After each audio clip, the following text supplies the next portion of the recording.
Welcome to today's MTG Finance video. My name is Matt, Total MTG, and today I've got 5 great cards at a budget price of under $1 for your Magic the Gathering collection. These cards sometimes just lost popularity or may have recently left standard, like all 5 today have recently left standard. And I think these are great to pick up. They used to be a lot higher, obviously, but now with standard rotation, they're going to be good, and you can fit them into many other types of decks, perhaps commander decks, or maybe even modern, or anything else you just want to do as some kind of fancy brew. So the first card we're looking at was as high one point as $10, and it has dropped to under $1, and this is Genesis Ultimatum. Now, this terrorised standard for quite a while. It's got an interesting casting cost, double green, triple blue, and double red. You get to look at the top 5 cards of your library, put any number of permanent cards from them, among them, into the battlefield, the rest into your hand, and then exile Genesis Ultimatum. Now, if you've just got absolute bombs in there, this could be really good and super powerful. We used to get Ugin in there, and just many, other really hard cards to deal with like that. This is to be seen, and this is a great card for Commander, I feel, and especially for under $1. If you're running potential commanders like Omnath, Essica, anything like that, Maelstrom, Wonder potentially as well, why not just give this a try? I mean, I think for now the price of under $1, now it's out of standard. You know how popular it was, so if you played standard quite a bit, you knew how good this was. And I feel like for under $1, definitely worth picking up a few of these for your collection. Next card we look at is from Throne of Eldraine that's recently left us in standard. It's Heraldic Banner, and I think this is a good card for Commander. 3 mana. Now, I know 2 mana is always the go-to for your ramping in Commander generally, but for 3 mana for budget decks or anything like that, I still think this is really good because it has that extra effect which you're paying the 1 mana for. When it ends the battlefield, you choose a colour, so really good for mono decks. Creatures you control of the chosen colour get +1/+0, and then you can add 1 mana of the chosen colour as well. I feel like this is a really good pickup. It's only ever had 1 printed in Throne of Eldraine, and it's just the perfect commander card for you. You can put this in multiple decks. If you play any mono decks like Tarland, Krenko, anything like that, this is going to be a good bit around for you, and it will buff all your creatures because generally in those sort of decks you're playing tokens, and this can just give them an extra little bit of power.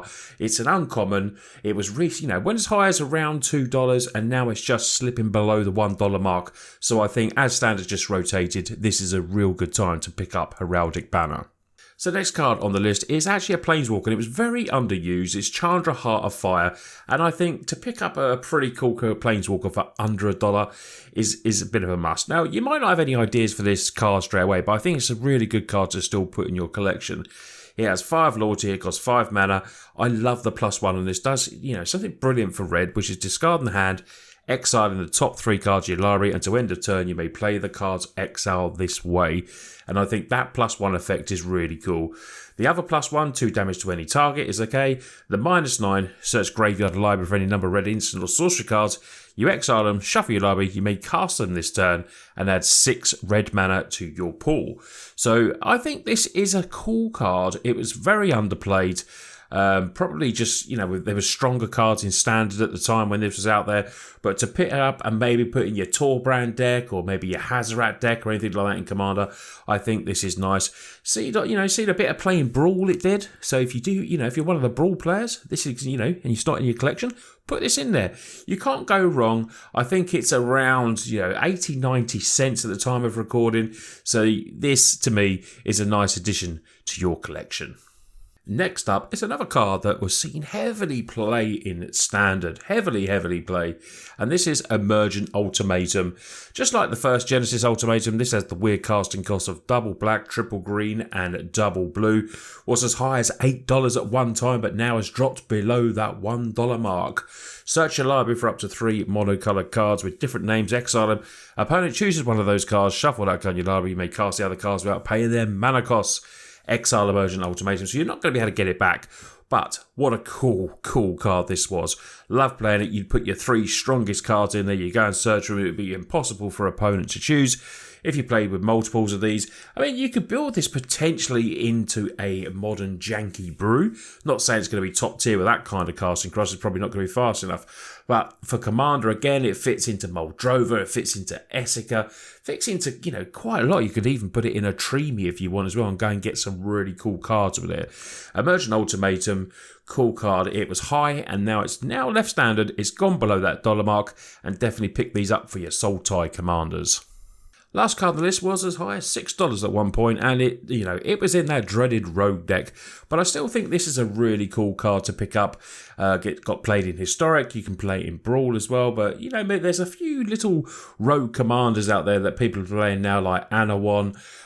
People also play Zarath as well. It's a nice one drop to put in there. It has flash, can be bigger than what it is as well. So when Gilder Enforcer or another rogue enters the battlefield under control, each opponent mills 2 cards. And what makes this as a good commander that it targets each opponent. So each opponent will mill 2 cards. So if you're building a rogue dedicated deck, this is it's a great little early play and get it in there and start milling your opponent. As long as the opponent has 8 or more cards in the graveyard, it gets a buff, it gets +2/+1 and has Death Touch. So for 1 mana, this human rogue rare Thieves Guild Enforcer does a hell of a lot. Dropped into about 50-60 cents. I've seen this when I did this video. So it's a stupid price for something that was as high as $6. But obviously leaving standard really does affect the price and can only go into certain decks, but you can build it into historic rogues. You could even play modern rogues if you want. There's a lot of ways, but Commander, this would be really good with those commanders that I did mention, and it will do a lot of work for 1 mana, and for 50-60 cents, it's definitely a card to have in your collection. So that's a quick MTG finance video. Let me know if you're going to pick some of these cards up. I will be doing another one of these very soon. I do these, I try and do them every couple of weeks if I can. People seem to enjoy them. It gets in a different crowd, which I really like as well, because some people have messaged me just saying they picked up some cards. Some of the prices go up, which is really good. Some will take further over time, but at all under $1, you're not going to lose. You're not going to be out of pocket too much, shall we say? And this is a great bit of MTG budget finance to get some real MTG strong cards. Anyway, hope you've all enjoyed the video. Big shout out to all my Patreons. Thank you for your support, and thank you to everyone that comments and likes on the video and shares and everything like that. We are so close to 12,000 subs now. I appreciate every one of you. You lot take care, and I'll see you on the next video.